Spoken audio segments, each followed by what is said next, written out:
everyone. This video is going to be about how to answer NCLEX questions and you have no idea the content, okay? Particularly with medications or diseases. I made a comment about thinking past the disease or medication and how sometimes you can answer the NCLEX question without knowing at all what the medication is, okay?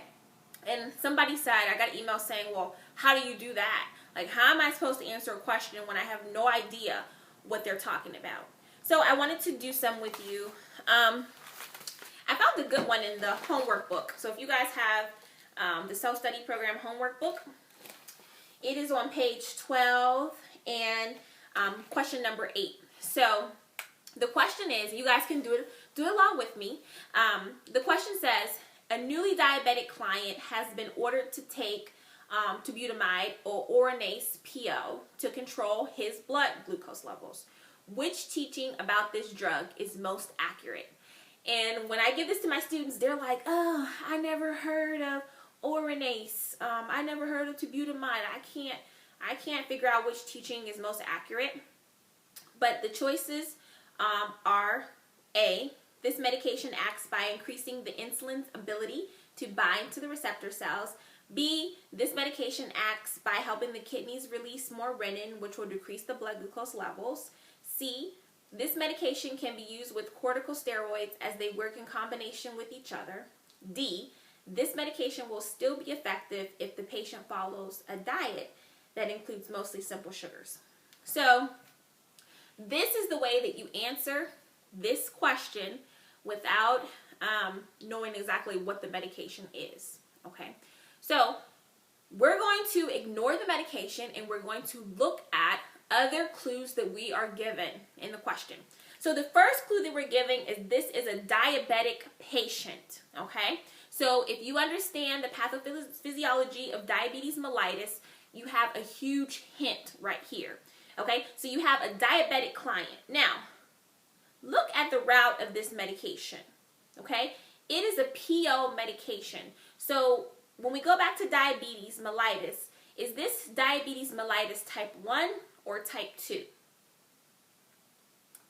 This is diabetes mellitus type 2 because we know that type 1 diabetics have to take insulin. They can't take PO medication to control your blood sugar.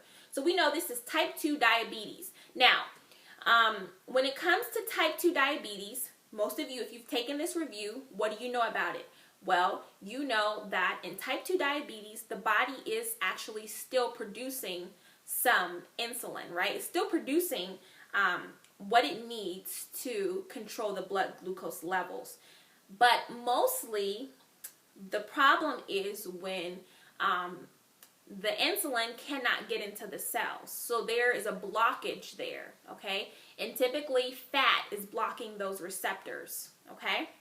So just based off that, we can look at the choices and we see A, this medication acts by increasing the insulin's ability to bind to the receptor cells.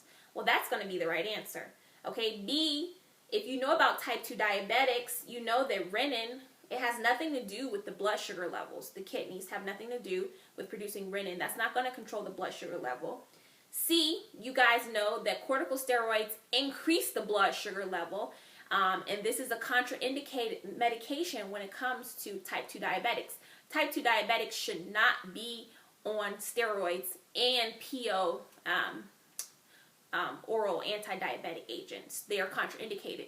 You guys know that if you took the review. And then D, this medication will be effective if the patient is eating mostly simple sugars. Well, simple sugars are horrible for diabetics to eat, okay? That's like candy and junk food. We don't want our diabetics to eat mostly simple sugars. So A is the correct answer. You didn't even really have to know about the medication in order to figure that out, all right? Thinking past the medication. Okay, the next example is going to be just a question that I give out, and this is about a disease, how to think past the disease process. All right, this is easy though. The nurse is preparing a client who is newly diagnosed with Bilmer's disease. Which is the first step in the teaching process? So people see, Bilmer's disease, what is that? How am I supposed to know? Okay, the choices are there A, choose the best reading material. B, determine the learning needs of the client. C, set the priorities of the learning needs.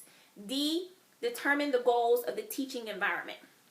So if we look at this question and completely ignore Billmer's disease, what we will come to find out is that this question is not about Billmer's disease at all. Billmer's disease is a distractor. This question is about the teaching process, okay? And what is the first step in the teaching process? This could be the teaching process of Billmer's disease. This could be the teaching process of Alzheimer's. This could be the teaching process of diabetes. It does not matter what disease it is, okay? So let's focus on the teaching process.